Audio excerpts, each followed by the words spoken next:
இன்னைக்கு ஹெல்த்தியான ஒரு ரெசிபி பண்ண போறேன். இதை நான் எப்பவும் என் பசங்களுக்கு செஞ்சு கொடுக்கற சப்பாத்தி. இந்த ஹெல்த்தியான ஸ்வீட் சப்பாத்தி நான் எப்படி செய்யறேன்னு இந்த வீடியோல பார்க்கலாம். நம்ம ஊர்ல சத்துணவு கொடுக்கற மாதிரி கேரளால அமிர்தப்பொடின்னு கொடுப்பாங்க.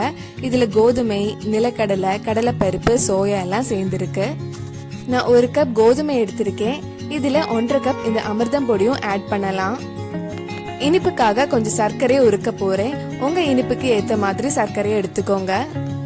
1 கப் கிட்ட தண்ணி ஊத்தி சர்க்கரையை உருக்கி வடிகட்டி எடுக்கலாம். தூசி கல்லு ஏதாவது இருந்தா போயிடும். நம்ம உருக்கி வச்சிருந்த சர்க்கரையை மாவு கூட ஆட் பண்ணி நல்லா மிக்ஸ் பண்ணலாம். இது கூட 1 கப் துருவன தேங்காவும் ஆட் பண்றேன். இது கூட கொஞ்சம் உப்பும் ஆட் பண்ணிக்கோங்க. என் பையனுக்கு 1.5 வயசு ஆச்சு. 3 வயசு வரைக்கும் இந்த அமிர்தம் பொடி எல்லா மாசம் 6 பேக்கெட் கிடைக்கும். சும்மா மாவு மாதிரி எப்பவும் காய்ச்சி கொடுத்தா அவங்களுக்கு போர் அடிக்கும், சாப்பிடவும் மாட்டாங்க. அதனால இந்த மாதிரி ஏதாவது புதுசா செஞ்சு கொடுத்தா நல்லா விரும்பி சாப்பிடுவாங்க, ஹெல்த்தியாவும் இருக்கும்.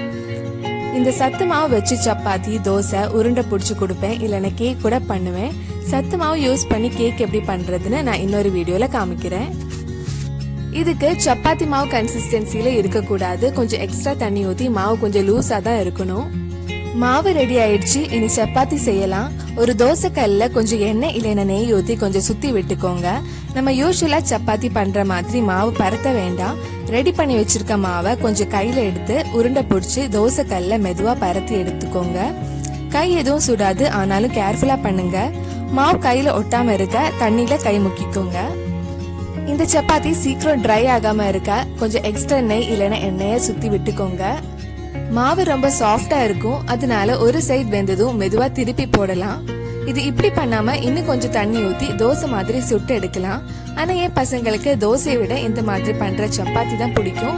கொஞ்சம் கிறிஸ்பியாவும் இருக்கும். நம்ம கை வச்சு பரத்துறனால அதோட டேஸ்டும் கொஞ்சம் எக்ஸ்ட்ராவா இருக்கும். நீங்க சப்பாத்தியும் தோசையும் 2 செஞ்சு பாருங்க. உங்களுக்கு எது பிடிச்சதுன்னு கீழே கமெண்ட் பாக்ஸ்ல சொல்லுங்க. உங்க வீட்டுல இருக்கிற சத்து மாவு வச்சு ரொம்ப ஈஸியாவே இந்த ஹெல்த்தி ஸ்வீட் சப்பாத்தி பண்ணலாம். இந்த வீடியோ உங்களுக்கு பிடிச்சிருந்ததுன்னா லைக் பண்ணுங்க. உங்க ஃப்ரெண்ட்ஸ் அண்ட் ஃபேமிலி கூட ஷேர் பண்ணுங்க. மறக்காம இந்த சேனலையும் சப்ஸ்கிரைப் பண்ணிருங்க.